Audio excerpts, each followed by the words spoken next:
Greetings and a warm welcome from me, astrologer Patrick Arundell. Today, in the latest of my deep dive videos, I'm going to explore the Cancer full moon of the 26th or 27th of December, depending on where you're located, at 4 degrees and 58 minutes. So, what is a full moon from an astronomical viewpoint? Also, why is a Cancer full moon very significant? We also need to look at the chart for this year's event, because that obviously has its own unique personality, and that's going to provide a backdrop of energy for the next 2 weeks for us collectively. But I'm then going to go on to share each of the 12 signs from Aries through to Pisces to give you a flavour of what you can expect through this next fortnight in terms of your sun or the ascendant. If you've yet to check out your year 2024 deep dive video for each of the 12 signs, please see the link beneath this video. Also, if you'd like to discover what year 2024 holds for you based on your unique birth data, if you share with me 3 pieces of time, date and place, I can produce for you your transit forecast, and in my special package of 30% off, your character analysis, your life roadmap, which will give you searing insights to the patterns that have played out in your life so far. Please see the link below. You will also get your free Zodiac, Chinese and Indian horoscopes for each of the 12 signs, absolutely free of charge. So this full moon takes place over the 26th and 27th of December at 4 degrees and 58 minutes. Please see on the screen now where it occurs in all the major cities of the world. So in more technical astrology, the sun and the moon are not referred to as planets but luminaries. Let's think about that. Luminary, illumination. So the sun gives us light, but of course when we have a full moon we also get a huge amount of light. It's amazing, isn't it, when it shines down upon us, very, very powerful. And in terms of the astronomy, the moon and the sun are directly opposite. So if you think about the 360-degree circle of a horoscope chart, the sun's moving just under 1 degree for each day, because obviously we have 365 days in a year. But the moon moves every 27.5 days. So the full moon is when they are in a polar opposition. And although we have 12 zodiac signs from Aries right through to Pisces, each one has an opposition. So with Aries, it's Libra. With Taurus, it's Scorpio, and so on. So with the moon at home in the sign of Cancer, which it governs, it is opposed by the sun in Capricorn. So the moon in Cancer is very much about how we feel and experience things. It's about our senses and intuition, but also it's about our need for protectiveness, particularly in the physical plane. So we want to make sure that we feel secure in our homes, but also warm. And then in the more emotional context, more to do with nurture, where we can be empathetic and really make sure that we have a basis of our life that gives us a sense of stability. But there is a physical dimension to that, and that's really what Capricorn's about. So the sun, which is the outgoing, the outer activity, whereas the moon is the inner activity. The male, which is more masculine, is not anything to do with gender. We all have feminine and masculine energies within us. The sun in the sign of Capricorn is pushing us to reach for success, because this is the sign of culmination in the physical journey that we go through. So it's very much to do with the actual physical structure we live in. So it's the property. How we inhabit that is much more to do with the moon, but getting that physical property, very Capricornian. So it means dealing with an institution like a bank, getting a loan, but it also means having a job to pay for that physical structure. And the sign of Capricorn is ruled by the rather cool but very steadying energies of Saturn, which asks us to be patient and persistent and hard working. But the moon, when it goes through the sign of Capricorn, ironically, is at the weakest part of its cycle. It's basically in detriment. So it's not so keen being in Capricorn. And even having the sun opposite the moon asks the moon some questions. So what we have during that polarity in this situation is the Capricornian sun energy is asking us to think possibly about for next year now what our role in life is going to be.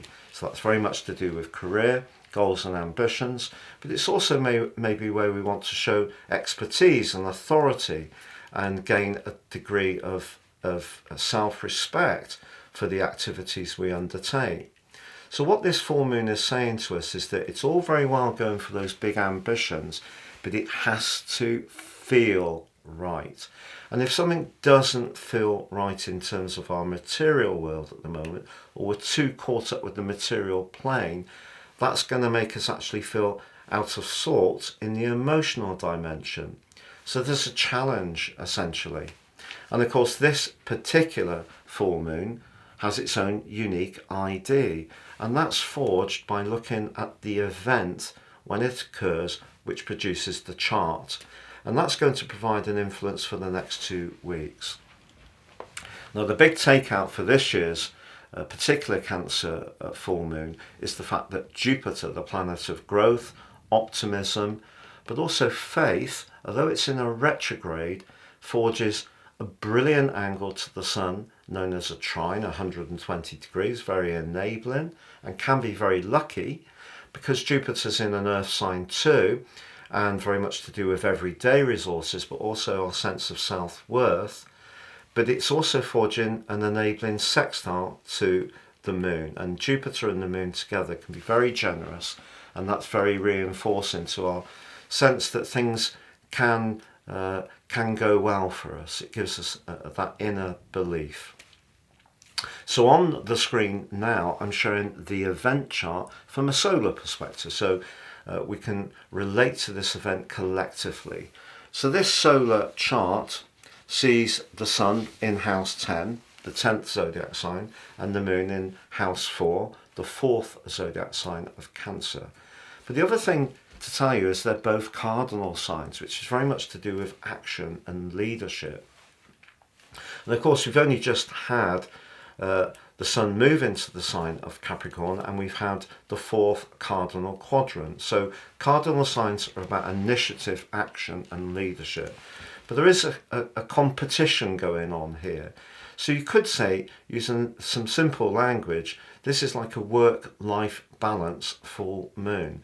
So if we're spending too much time working very, very hard, being very industrious, going for those ambitions, the sun in Capricorn, but we're neglecting our inner world, or we're not appreciating the people who provide the support system to us, our family or our partner, then that's something that's out of kilter.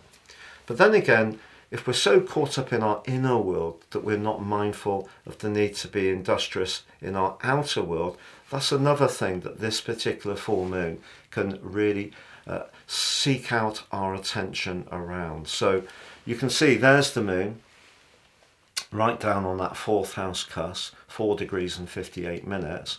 But there is a good news story here beyond Jupiter, because you can see Saturn in house 12, which is asking us, and has been since March the 7th, to work harder at understanding our emotional needs. That's in a very stabilising trine itself to the moon, and it forges a lovely sextile to the sun. So that's really sweet. So it's not necessarily just the obvious things that we do. That's what Saturn's saying. And of course, Saturn is mutually receptive to the sun because it's the ruler of the sign of Capricorn. So it's saying the things we do behind the scenes, the sacrifices we make, understanding our inner and deeper motivations, and being open to work even harder at those things can be very good for us over the next 2 weeks. But there is Jupiter. Jupiter in a retrograde through to the last day of this year. It's been retracing its steps for the last 4 months, and that link it has with the sun is really hearty. So as we bring the cosmic curtain down on year 2023, there's a slice of hope and optimism. And with all the worldly events going on, that can deplete us because it's grim to watch people suffering. And of course, there's been a lot of financial challenges for a lot of us over the last year and a quarter or so with the cost of living crunch. So this points towards the potential for some kind of improvement. But we just also need to be conscious that within this chart, Mars, the planet of thrust and desire, in the free-spirited Sagittarius, is pretty close to Mercury, and Mercury is the ruler of commerce, and that's in a retrograde.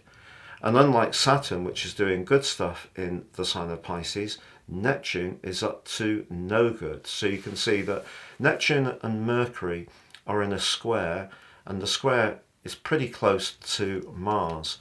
So that ninth house energy can amplify our desire to be free-spirited, to be adventurous, to do what we want when we want, but Neptune can distort our perceptions. So it may be that we're going to be acting on information that's a little bit faulty, or perhaps our own inner voices are not quite as clear as they could be.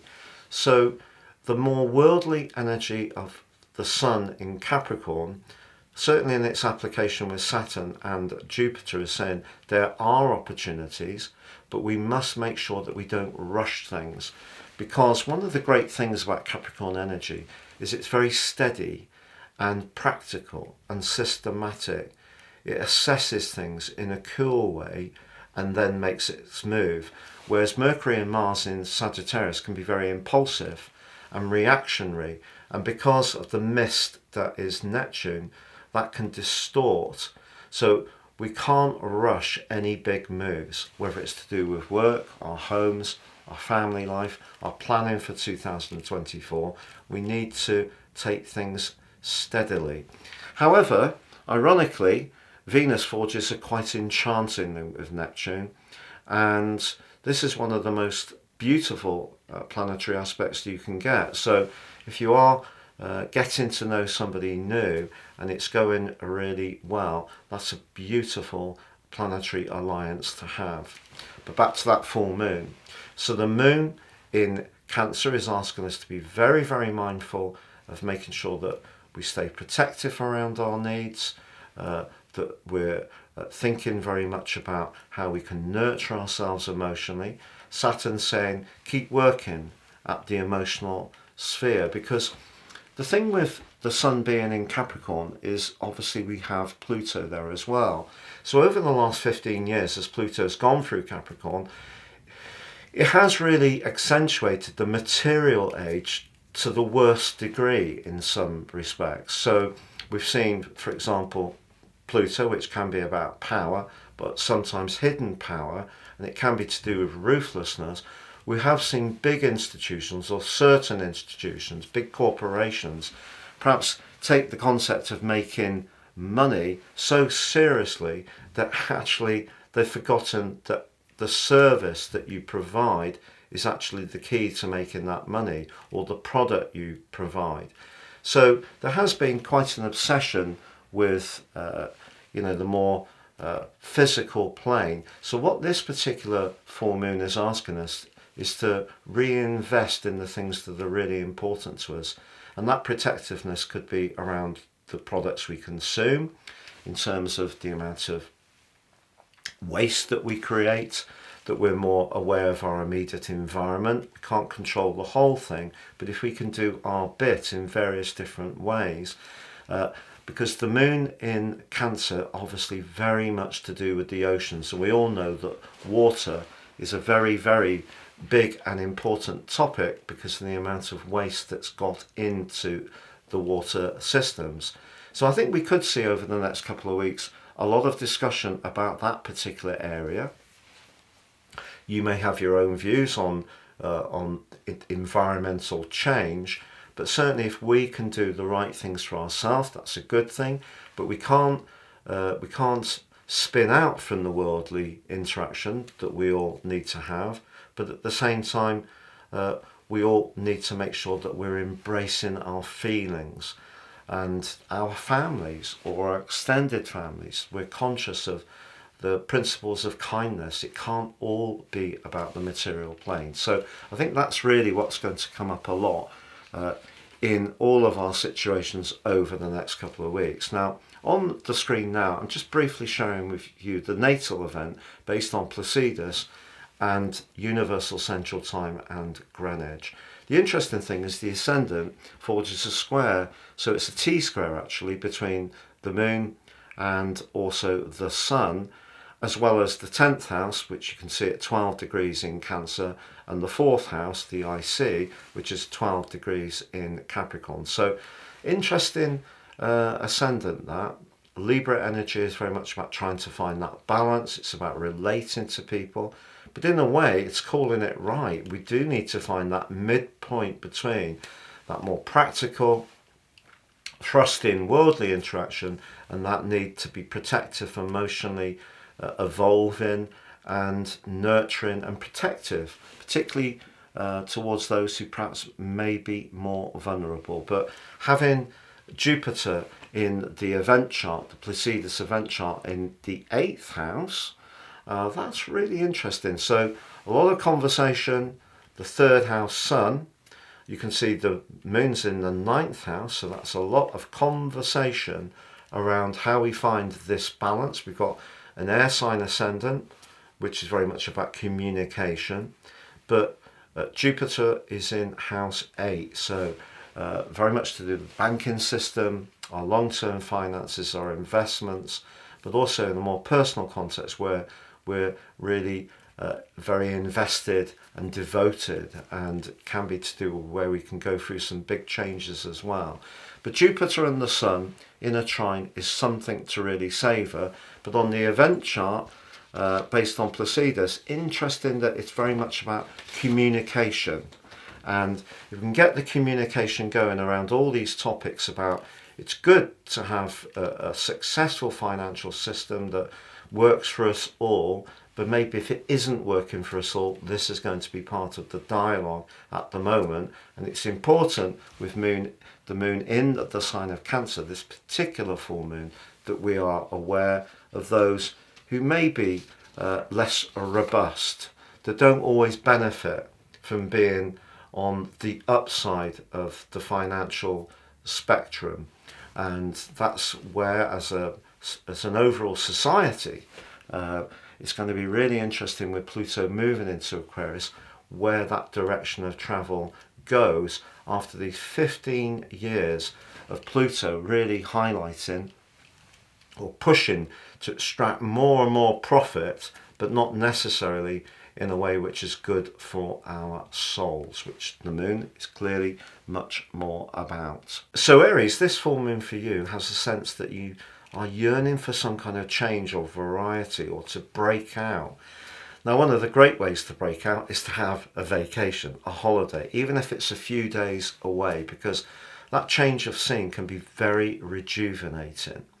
But if you're wanting a more fundamental change, that could be around your work or professional situation, or it could be around your home. It just depends on your unique circumstances. The key is to not be too impulsive, because with your ruler Mars in your sister fire sign of Sagittarius, but very close to Mercury. Mercury is the planet of thought and talk, but in its retrograde, and with both squaring up with Neptune, your antenna in terms of how you're downloading information at the moment, I wouldn't say it's going to be faulty, but it's possible that you could rush something based on a sense that you have, when actually it's better to take a little bit more time to evaluate things. But on the other hand, if you're more than happy with what you're doing at work or professionally, it's possible that with Jupiter in the mix, you can make some really good progress over the next couple of weeks, and could even experience a real slice of fortune, which of course can then feed in to your sense of security. So they are mutually inclusive, not exclusive, the Sun and the Moon, on this particular polarity for you. But if it is the home or the family situation that you're not feeling very appreciated around, or it's not working very well for you, with Mercury and Mars in your 9th house, you may find yourself needing to articulate that to people and being a lot more frank in how you put your point of view across. But I feel that, as ever, in life and in astrology, it's all about taking the best of any particular event and trying to find that inner balance so we can work with the astrology but not necessarily completely disable the good things that are going on in your situation. So that need for a change, that need for a little bit of spontaneity, if you can indulge that, do, because that's going to help you to feel more balanced up around finding what's good for you professionally or good for you in terms of your home or family. If you've yet to watch your year 2024 deep dive video, please see the link beneath this video. So Taurus, for you, this particular full moon, I know full moons can push some uncomfortable scenarios into the open, but I actually feel that this full moon can be really exciting for you, because being a sign that has a reputation for loving a degree of stability, with Jupiter in your sign just about to go direct, but arcing towards the Sun in house 9, that's very much about discovery. The moon in the 3rd house can be about being chatty. So there's going to be a conversation for you over the next couple of weeks, whether that's an inner conversation you have, a dialogue with yourself, or you are talking to other people. But the need for extra stimulation is definitely enhanced. What are the potential drawbacks for you? Well, the moon in Cancer obviously is the perfect place for the moon to be, but house 3 can see us a bit more attuned to our thinking rather than our feeling. Because the moon's exalted in your sign, you have a real good appreciation of the moon's qualities. So if you are discussing something, the key here is just not to rush it. But that's something you have a talent for, really appraising things and just listening to your instincts in that earthy, sensual way. Fantastic that Venus is in your 7th house of relating. Are you going to be talking to someone that you're really drawn to from a romantic viewpoint? Or are you having a conversation or about to have a conversation around your work? It may involve some travel. What about the role of Mars and Mercury in that conjunction squaring up with Neptune? Well, I think that's basically saying to you, whatever you're discussing, whether it's around your love life, your professional life, or your family situation, you can't be too idealistic, which is really what Neptune could kid you into being, particularly if you are talking about longer term finance or even getting loved up with someone in a deep and passionate way. Mars in the 8th house in conjunction with Mercury could make you more impulsive. But certainly the next couple of weeks is going to give you a lot of options to think about things, discuss things, and just find that sweet point between that nurture of the moon and that action of the sun.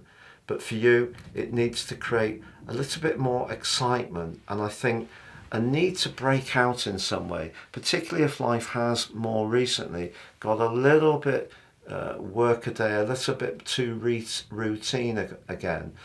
A degree of drama is never a bad thing, even for a sign like yours that does like that stability and security. If you've yet to watch your year 2024 deep dive video, please see the link beneath this video. So Gemini, each year this particular full moon is asking you to find a nice balance between the ins and outgoings in terms of your finances. That's the more practical dimension.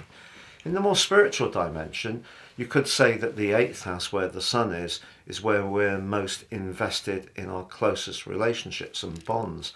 But even that can be our business interests. So if your everyday budget is stacking up and is good, you could feel quite enterprising on this particular full moon because of the role of not Jupiter. It's because of the role of Mercury, your ruler, and Mars. But of course Mercury is in a retrograde, but that combination can give you the desire to interact or test yourself out, take on challenges, even if it means being more combative with people. But the perhaps more tricky influence is Neptune. So Neptune's in your 10th house. If you do need to deal with anyone in a position of influence, whilst the position of Saturn is actually really helpful on this event, Neptune's really mischievous. So if you do want to set your marker down on what your terms and conditions are going to be, it needs to be really clearly thought through, because Neptune can distort. But equally, you need to be aware of what the other side could be prepared to commit financially to. So there is a bit of a juggle, as often there is, particularly if you're talking to someone about a new job, or you've got your own enterprise and you want a partner, or you're looking for some investment, or you're just talking about shared finances in the house, in the home. So if that is the case, if it is more about the domestic scene, I don't feel that you're going to be in the mood to take a backward step if you feel that someone else is not making a big enough contribution to the pot. And that's fair enough. Mars on the 7th house is much more abrasive, but good if someone does need to really get the message clearly that this needs to be a balance. You're not necessarily looking for exactly what you're putting in, but there needs to be an investment of intent. So whether it is in terms of who does chores, the appreciation of what's going on around commitment, but also money. So that's really the theme of the next couple of weeks for you. If you've yet to watch your year 2024 deep dive video, please see the link beneath this video. So Cancer, each year when this event occurs, it brings relationships into sharp focus for you. Now, because Jupiter and Saturn are forging such awesome links to the Sun and the Moon, the good relationships in your world can go from strength to strength, which is absolutely fantastic. You've had a 15-year crash course with Pluto going through your sector of relating, and learnt a lot about yourself and about other people, and there may have been some people who've made way, but there may be new people who've come in that are really good for you. The catch perhaps on this particular event is that in any kind of relationship, and we can have a relationship with ourselves, with our colleagues, with family members, it's not just in a romantic dimension at all, but any relationship where there's a more practical dimension, with the retreating Mercury in a tense conjunction with Mars, but clashing with Neptune in your sector of escapism. If you feel that it's a little bit too much give in this relationship rather than get, and you're not really feeling as appreciated as you could, that could make you restless and perhaps even a little edgy. And also, if your physical vitality is not so great at the moment, perhaps the question you need to ask yourself is, have you been giving too much to others? You can be very, very protective, which is obviously a fantastic trait to have. But what Pluto's been asking you to do over those 15 years is to find that midpoint between the give and the get, and make sure that your boundaries are quite firm. So if your boundaries got a little bit eroded in recent times, what Mercury and Mars are saying to you is make sure that, you know, take stock, look at the detail of what's going on, what are the mechanics of what you're sharing or contributing to. And if you do need to have a frank discussion with someone, then so be it. Just be aware that Neptune can distort things a little bit, so it will be important to really rehearse how this discussion may go, and ask yourself some questions before you actually commit to the dialogue, because that will help to prepare you to have a constructive outcome over the next 2 weeks. But if you are wanting to get to know someone better, and there's someone really exciting that's grabbing your attention at the moment, that Venus-Neptune angle is quite magical. And with Jupiter in the part of your situation to do with your longer term future, but also your friendships, it doesn't have to be a personal relationship. It could just be someone that you feel that you can build up a real sense of of connection to, maybe through shared interests or a hobby, but it's very, very well and finely poised for you. If you've yet to watch your year 2024 deep dive video, please see the link beneath this video. So Leo, this particular full moon each year asks you to undertake an internal stock take, to have a look at the balance between what you give and what you're giving yourself at a more psychological level. Because the sun in Capricorn is very practical, but it's also very much to do with efficiency.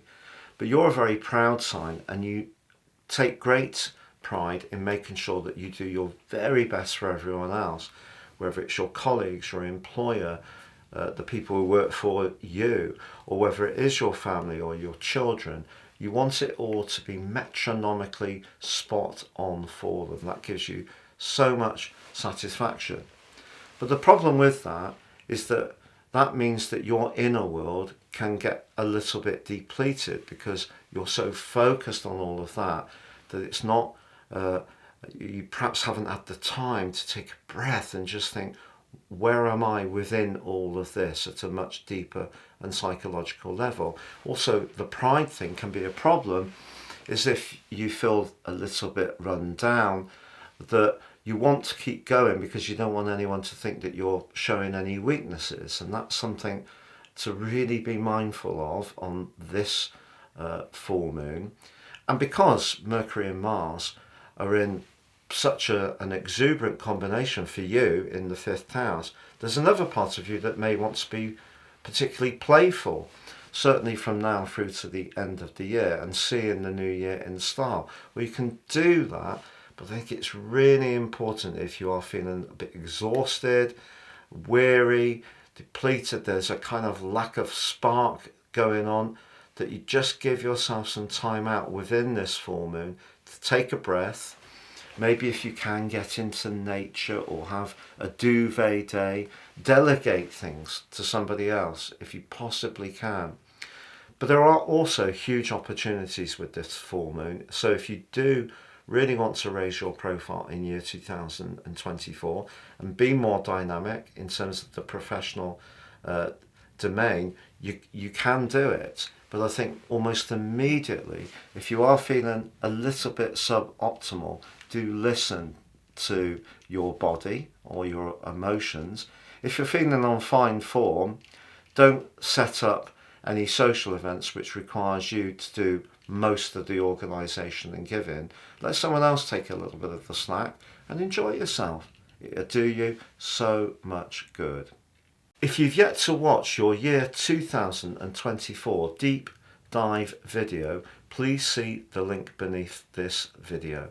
So Virgo, for you, the full moon occurs in your sector of friendship, of long-term hopes, so your connections and network, whereas the sun's in the part of your chart where you want to showcase your individuality. So the juggle for you on this event is that maybe you'll want to do things that are more orientated towards your own situation, and somebody else may want to spend time with you or invite you to a celebration for New Year's Eve, and you could actually have more than one option. But because you have your ruler Mercury and Mars in your 4th house, if there's anything that is a little bit out of kilter with a partner or with a friend, you could find yourself being a bit jagged and a bit defensive.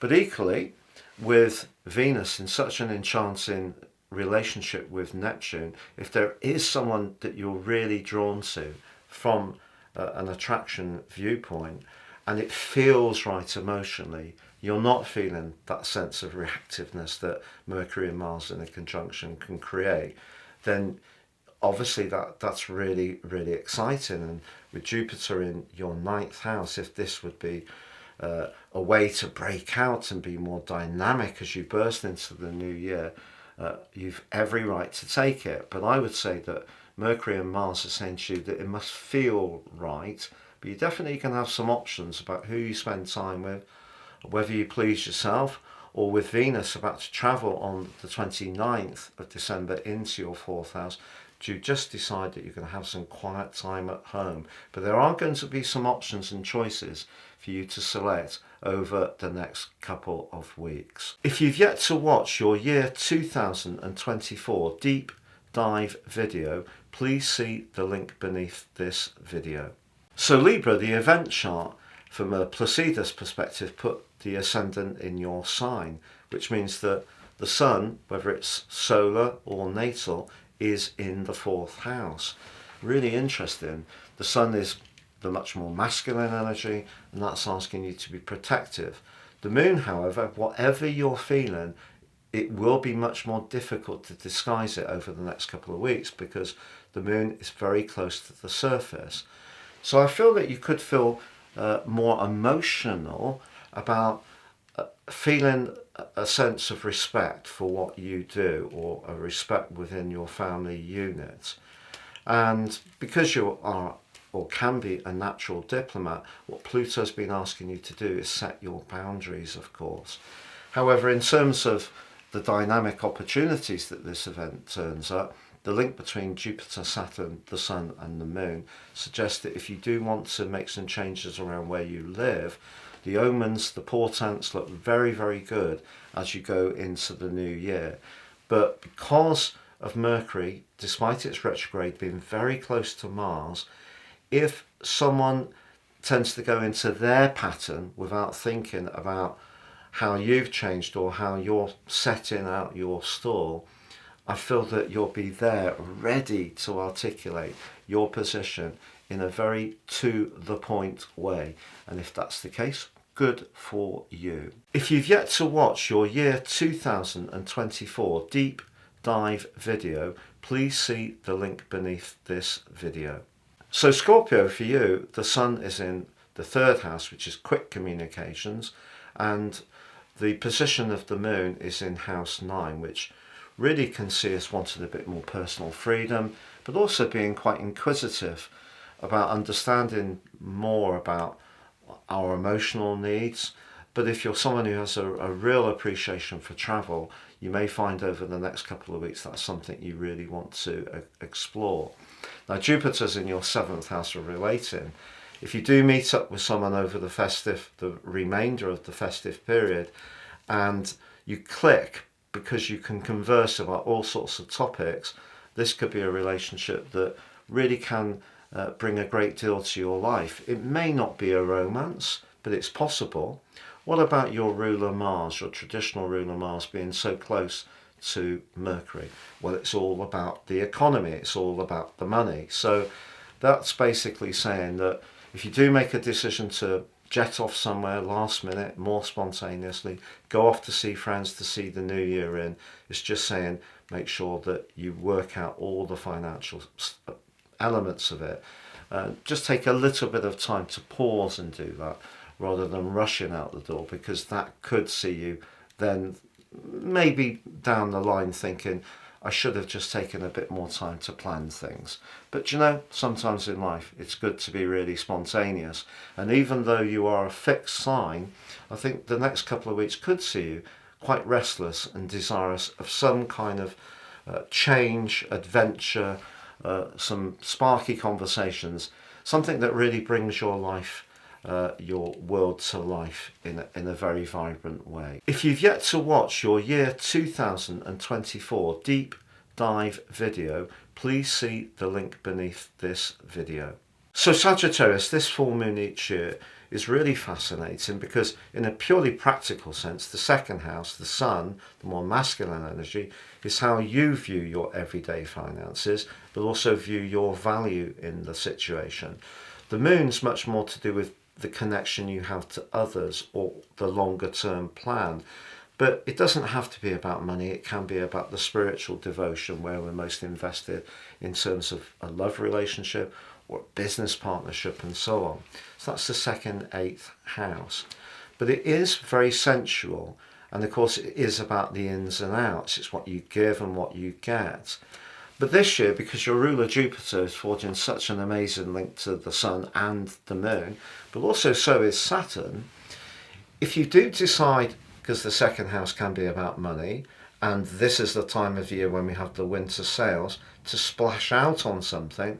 It wouldn't be a surprise if it was a domestic item, which in some ways made your life, Saturn in the 4th house home, that much more efficient and workable. In a more spiritual dimension, the fact that Venus, the planet of sensuality and relating, is in your 12th house, if you have been doing some deep thinking around your connection or intimacy to someone else, it's in a very healing link with Neptune, which is very helpful. What's not so helpful is that Mercury in retrograde and Mars in your sign are actually seeing a bit of the imp in you, and you may be in the mood to be much more provocative and decide that you're going to do things that suit you better, whatever anyone else thinks. Venus is arriving in your sign on the 29th, but that's crunch tackled by Saturn. But Mercury and Mars are in a right angle with Neptune. So although Neptune forges a beautiful link with Venus, if you're wanting to be very much hands-on, do what you want, not so concerned about how it's seen by others or what the longer term implications are of splashing out in any way, that could see you, as I say, a little bit impish, but just be aware that Neptune can distort things.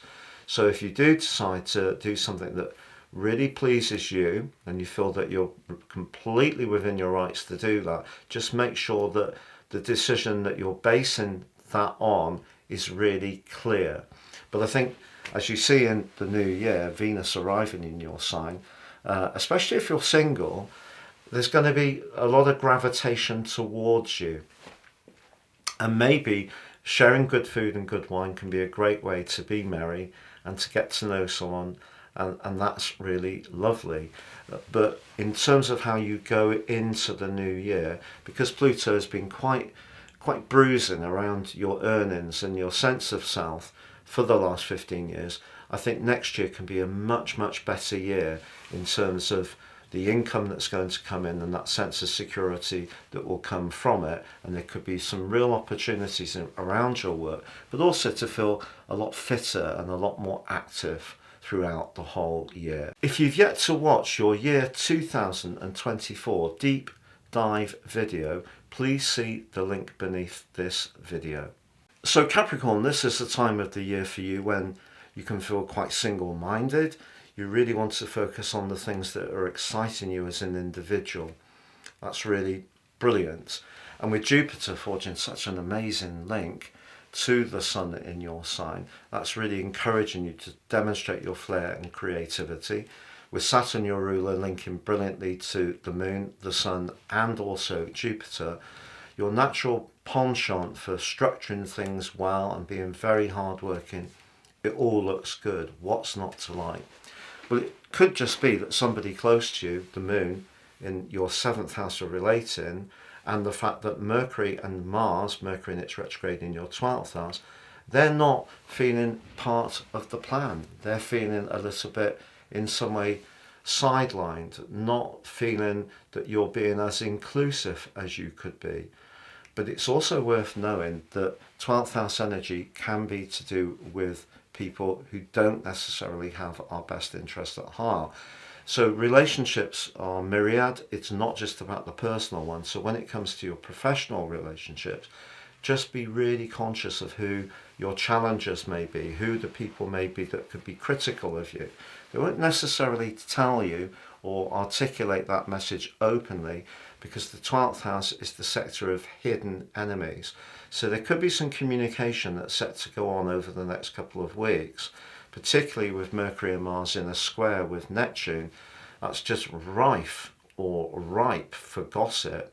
So as much as you may want to be in the moment and really enjoying yourself, focusing on all the great things you've got to offer and do, just make sure that you're surveying your situation in a 360 way. You're thinking carefully about who may be manoeuvring, particularly, if you have got a more senior role, and you always have to be mindful of the politics in the organisation you work in. If you've yet to watch your year 2024 deep dive video, please see the link beneath this video. So Aquarius, this full moon, when it occurs each year, really calls out to you to give yourself permission to have a little bit of a rest. But this year, Mercury and Mars are suggesting that you shouldn't completely do that. And even if you are feeling a bit weary, it's kind of saying to you, look, if you link up with others and have some enjoyable moments and more interactive and playful and friendly exchanges, it's actually going to be really good for your psychological welfare, the Sun and Pluto in the 12th house. And of course, Pluto's been quite the journey in the last 15 years, really tough going at times. So if there are associations that are developing that you're enjoying, why not? It's probably going to be a little bit difficult to resist all the goodies between now and New Year's in a completely abstemious way because of Neptune. Neptune in the second house is really going to see you want to enjoy yourself. Why not? But if you are planning anything with some friends, or there's a business idea that you've got that requires some kind of collaboration, just be conscious that Neptune can be very tricky indeed, particularly with Mercury and Mars. If there is early discussions going on with the Sun and Pluto in the 12th house, just stay really alert to how this may all evolve. But I think generally, with Venus moving into your 11th house as well on the 29th and Jupiter going direct, all the hard work that you've put in over many years, as the Sun links to Jupiter, but also, along with the Moon, links to Saturn, your traditional ruler, you can start to see the foundations get firmer and more stable. If you've really made the sacrifices and put all the hard work and application in over a long period of time. But over the next couple of weeks, you do need to have some moments of playfulness and fun. It's just that you also need to have some rest. So playful, fun, and then some rest. If you've yet to watch your year 2024 deep dive video, please see the link beneath this video. So for you Pisces, the full moon is in your 5th house, which the moon here is very affectionate, it's warm, it's very demonstrative, really lovely position for the moon to be in. The Sun, however, is in the 11th house, which is, you know, the collective, it's your friendships. But having Saturn in your sign in a great link with both positions is very helpful to you. Jupiter in your 3rd house is your everyday communications. So this could be a really positive full moon, you know.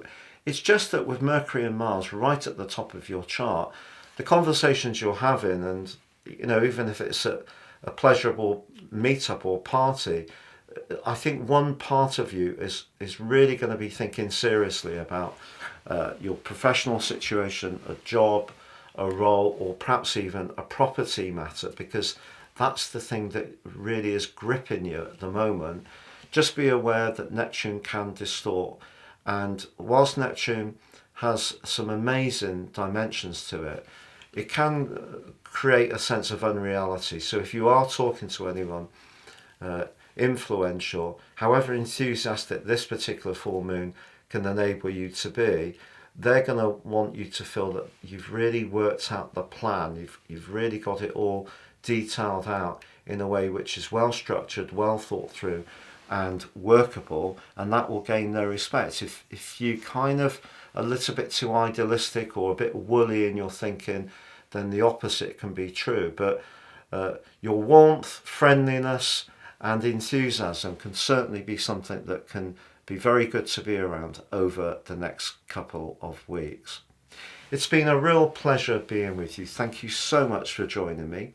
I do wish you all the best for your New Year's Eve celebrations. If you've yet to watch your year 2024 deep dive video, please see the link beneath this video.